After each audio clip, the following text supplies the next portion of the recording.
Bien, vamos entrando entonces a uno de los últimos grupos de teorías que nos queda por ver, ¿cierto? Ya vimos las teorías de los rasgos que entró en la prueba 1 y para esta segunda unidad entonces vimos el conductismo, donde el principal representante fue Skinner. Vimos la perspectiva psicoanalítica y neopsicoanalítica o post-freudiana en el fondo, donde vimos justamente a Freud y vimos un poquito de Jung y de Karen Horney, que tienen ahora su control, ¿ya? Y nos corresponde ahora pasar a la perspectiva fenomenológica o humanista, ¿ya? Donde vamos a ver a Rogers principalmente, Maslow y un poquito de Viktor Frankl.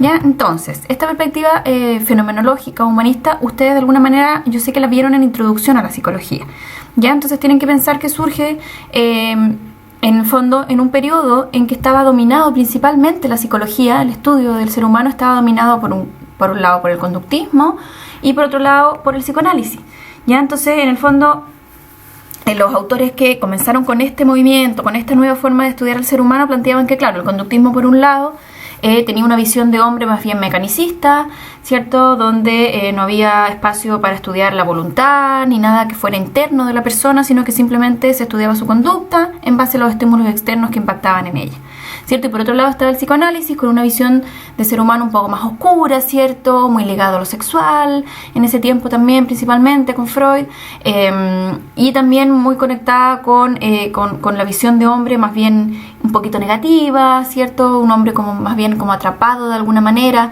por estos deseos agresivos y sexuales, ¿ya? Por lo tanto, la perspectiva humanista o fenomenológica vino como a dar una tercera opción, ¿ya?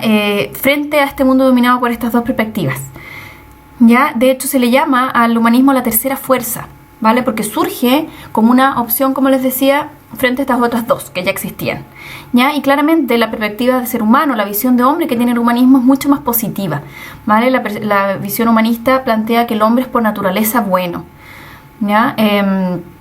Que por naturaleza va a seguir el camino de la bondad, digamos, de la libertad, de la creatividad, ¿ya? Y no negaba que pasaban cosas malas, que había delincuencia, que había locura, que había enfermedades mentales, pero planteaban que eso de alguna manera, principalmente Rogers, era producto de nuestra sociedad, de las exigencias que la sociedad al ir evolucionando nos iba imponiendo, ¿ya? Pero que naturalmente el hombre tiende hacia la bondad, hacia ser bueno y hacia la salud mental también, ¿ya? Que si todo se diera bien, que viviéramos en una sociedad también sana, el hombre tendería hacia la salud mental.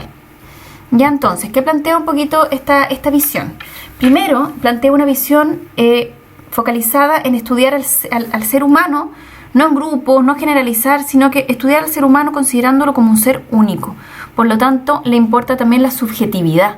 Ya planteaba que no hay dos personas que hayan compartido exactamente la misma orientación hacia la vida. Plantea que cada persona es única, cada persona tiene su propia visión de la vida y su forma de enfrentar la vida y su orientación, como dice ahí. Ya plantea también que cada uno de nosotros tiene un punto de vista ligeramente distinto de cada acontecimiento que presenciamos. Ya, entonces no pone el acento en el inconsciente por un lado, ni tampoco pone el acento en la realidad externa. Ya la realidad externa no tiene demasiado valor, sino que lo importante, que lo vamos a ver también en el paradigma cognitivista, es cómo yo interpreto y el significado que yo le doy a los acontecimientos. Por lo tanto, eso quiere decir con que cada uno de nosotros va a vivir y va a tener un punto de vista distinto para los acontecimientos que vamos viviendo, aunque sea el mismo acontecimiento que enfrentamos dos personas, por ejemplo, ninguno la va a vivir de la misma forma, porque cada persona tiene una visión única de la vida, ¿ya? Y eso era lo que le interesaba al humanismo, esta visión única que cada uno posee de la vida, ¿ya? Cómo cada uno quiere vivir su vida y lo que a cada uno le hace feliz, que no tiene por qué ser lo mismo que la otra persona, ¿ya? Entonces todos hacemos unas interpretaciones de la información que obtenemos del mundo, pero una interpretación que es personal, ¿ya? E intransferible en el fondo. Yo no se la puedo contar mi interpretación a un otro, pero no puedo hacer que el otro interprete las cosas de una manera exactamente igual a la mía. Parecida, sí, pero igual nunca, ¿ya? Entonces, la fenomenología, como se le llama también a este paradigma o a esta perspectiva teórica, significa justamente esto, el estudio de las experiencias subjetivas del individuo, ¿vale? Y ponen un énfasis entonces en lo subjetivo, en lo personal, dando cuenta o dando a entender que la realidad objetiva, la realidad externa, como les decía yo, no es lo más importante, ¿ya? Sino que lo que de verdad importa es el marco de referencia subjetivo, propio, individual y único de cada persona, cómo cada uno experimenta la realidad, ¿ya? Entonces, el humanismo plantea muchas preguntas en general que los autores de esta perspectiva intentan de alguna manera responder. Por ejemplo, ¿cuál es el verdadero ser? ¿Ya? Mi self, mi yo, exactamente. ¿Quién es? ¿Qué parte de mí mismo es exactamente mi verdadero ser? ¿Cómo ocurren las tensiones entre, también plantea o permite de alguna manera esta visión responder, cómo ocurren estas tensiones entre el verdadero ser, el uno mismo, digamos, mi yo real, y el querer ser querido por los demás? ¿Ya? Y vamos a ver incluso que la teoría de Rogers principalmente plantea esta disyuntiva, de que yo soy de una manera y quiero algo, pero lamentablemente también, no lamentablemente, pero en algún sentido sí, también quiero ser querido por los demás. ¿Ya? Entonces ahí vienen todos los problemas y las tensiones que se puedan producir entre lo que yo quiero y lo que los demás quieren o esperan de mí. ¿Ya? Si no me importaran los otros, haría lo que yo quiero nomás, pero sí me importan y sí yo quiero ser querido y estimado por los otros. Entonces ahí se producen también conflictos, problemas y también sintomatología, trastornos mentales. ¿Ya? ¿Cómo se va construyendo este self, este uno mismo, ya como elemento central de la personalidad?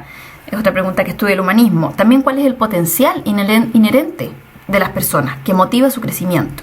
Y a esta teoría generalmente vamos a encontrar las palabras como crecimiento, potencial, ¿vale? Autorrealización, realización, porque son cosas que les interesaba estudiar. Ya planteaban que las personas de base tenemos un gran potencial que la idea es que nos esforcemos por alcanzar. Lo ideal es que en nuestra vida nos focalicemos en alcanzar en nuestro potencial, que es distinto al del otro. Cada uno tiene su propio potencial, ¿vale? Por lo tanto, la autorrealización tiene que justamente que ver con eso, con llegar a ser lo mejor que yo pueda ser, ¿vale? Tomando en cuenta el contexto donde me tocó vivir, tomando en cuenta mi contexto también físico, mental, intelectual, afectivo, llegar a ser lo que yo pueda hacer mejor. Y esa debería ser la principal motivación, una motivación también para el crecimiento. ¿Ya? Otro aspecto, otro punto que caracteriza esta perspectiva fenomenológica humanista es la noción de que las personas pueden, y de hecho deberían, determinar por sí mismas cómo vivir su vida, lo que quieren hacer, qué tipo de vida quieren llevar, ¿ya? Y eso se le llama, que lo vamos a ver más adelante en las próximas cápsulas, autodeterminación o libre voluntad. Y eso también era un tema que le interesaba al humanismo estudiar.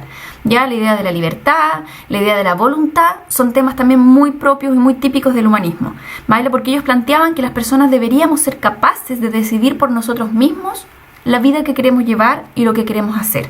Pero eso se vuelve difícil nuevamente por las imposiciones que nos ponen los demás, que nos pone la sociedad también, ¿vale? Que muchas veces las tomamos demasiado en cuenta, más de lo que deberíamos incluso, y postergamos nuestras propias necesidades o lo que nosotros realmente queremos por dar en el gusto finalmente a las exigencias de los demás, ¿ya? Y otra suposición, como dice ahí de esta perspectiva, plantea de que que los seres humanos, lo que les decía en un principio, son intrínsecamente buenos y tienden a la perfección, ¿vale? Ahora, obviamente ese camino hacia la perfección muchas veces se ve complicado y se ve truncado por las cosas que ya les he dicho.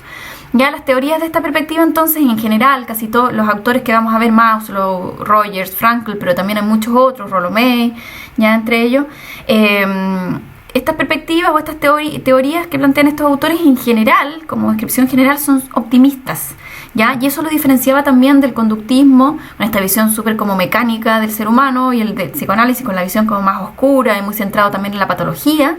Son visiones estas mucho más optimistas, ¿ya? Se focalizan, en vez de focalizarse como en lo malo de alguna manera, se focalizan en las posibilidades, en el potencial, ¿ya? Más que limitarse o focalizarse en las restricciones, en lo malo, en lo que nos hace daño o en las limitaciones en general. Ya, entonces, teniendo una idea amplia de cómo es esta perspectiva humanista, en la cápsula que viene vamos a empezar a ver algunos autores.